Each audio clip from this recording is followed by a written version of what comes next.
Hello guys, so welcome to my review of House of Dragon Season 2. Man, such a great show. Still going into the second season.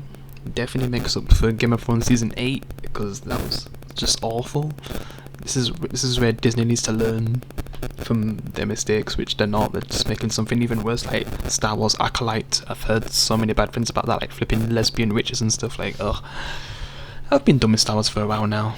I'm more waiting for like the underrated show to come back. The underrated Star Wars show, if you know which one I mean, Andor. But yeah, at least for now, I've got House of Dragon because this show's goated. It stays true to what it actually is. Yeah. And I'm happy for it. So we kind of start in like the Night's Watch and just seeing some of the ancestors of Jon Snow and stuff. Pretty cool, yeah. And then jump to like the princess, like the aftermath of what happened. Yeah. When Aemond basically killed that guy. Yeah. And it's basically started like a war going into season 2. Also sorry for the loading. It's just maintenance, not the best right now, but yeah. And you got Matt Smith's character also doing some things. Yeah. It's good to see out the whole cast again. Because you know they're great characters. Just like the King in the last season, like he was an awesome character. Like the acting was so good. And yeah, like the princess just basically wants to get like revenge, which you know she'll be working with Matt Smith's character. And just their relationship in the previous season, disturbing, very disturbing, but I guess unique. It's a different kind of, you know, Lannister. If you've watched Game of Thrones, if you know what I mean by that. Yeah. And it's just cool to see where things are gonna go moving forward. Yeah. And Aegon, since he's kind of like basically the king right now, and seeing how that's gonna go, there's a lot of interesting things that could happen. And I guess there's Alicent with Sir Criston, like that relationship. That's kind of all over the place, and if they get caught, they'll be in trouble. There's a lot of things going on, and it's just, yeah, I'm skipping that, yeah. But yeah, it's just a lot of things going on. And how everyone just basically wants to kill Aemond right now. He's got a big bounty on his head, because by the end, like, some crazy stuff happened, yeah. Basically seeing Aegon and his family. Yeah.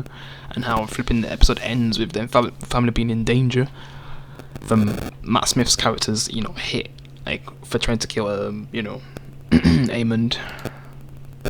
Because he's, like, the big target right now. And, yeah, just gotta love the dialogue, man. It's always top tier. It's awesome. Everyone's just plotting to see what they're gonna do when the war starts. Yeah. She's kind of on edge, I guess. But I guess gets comfort from Sir Criston, even though they're not really supposed to be together. Yeah. Like, things are on. You can tell that things are on edge, even though this is like the first episode. Like, it's just a great follow-up to the previous season. Yeah. And you got the king here, trying to help his you know, people make the right choices. He's not really a bad king, to be honest. He's a bit jokey, but he's not a bad king. He actually gets on with his people, which is cool. Even joking around with them. But the only thing is basically letting some of his siblings possibly getting murdered by people who tried to go after Aemond. Yeah. Because like I said, Matt Smith basically sets out a big hit to kill him. And you basically get to see him go around the castle. Then you got Matt Smith also talking to like someone who used to be his companion but possibly betrayed him, and he just doesn't know what to do with her, I guess.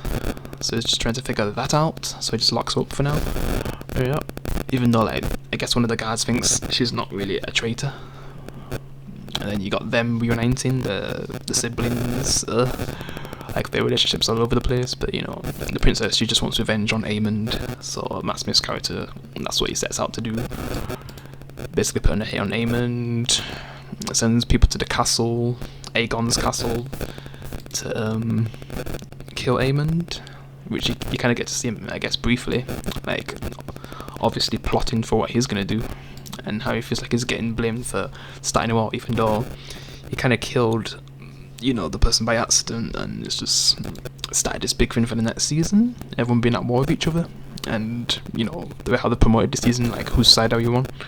I probably would be on Aegon's side, to be honest. Yeah, I like him, I guess.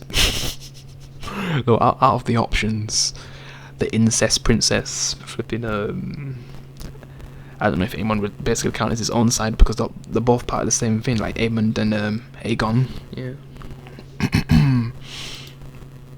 But yeah, he just ends up disappearing before the hitmen come. And who knows where he goes? Maybe he just left the castle while his siblings are getting killed, which I think they're part of the same family. Yeah. Because yeah, that finale was crazy. I mean, that final section was crazy. You know, when they come inside the castle, then they're flipping encounter the mum. He's just joking around, not knowing what the hell's happening right now. Yeah, it's just a crazy last part. Basically, get I think it's the mother hostage, and then she basically has to choose which one of her children to, you know, be murdered by these people. Because they basically came to get like a son's head. But I just wonder if they've basically screwed up anyway. Yeah, I mean, they've been caught by one of the maids, and then they had the mother hostage and told her to kill one of her, you know, kids. And I'm not sure if they were supposed to kill. Well, they probably was supposed to kill Aemon, but they just killed basically one of the little siblings instead.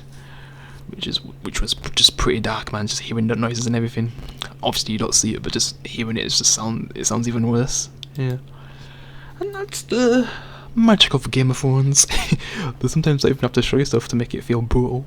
Yeah, and her reaction and just retreating to Alicent, saying what happened to her, you know, son and stuff, and thinking, man, where's this gonna go now? Especially if they find out that Matt Smith did that, basically.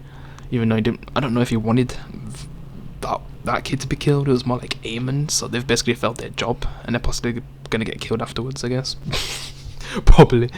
But yeah, such a dark ending, and a great way to continue the show. But yeah, that's all I got to say. Can't wait to see the next episode. Things are continuing pretty good. Happy it's not woke or anything like, you know, everything Disney makes these days with Star Wars, and we'll see if they're trying to fix Marvel right now because they're cancelling a lot of shows. But yeah, I'll see you in the next one. Peace.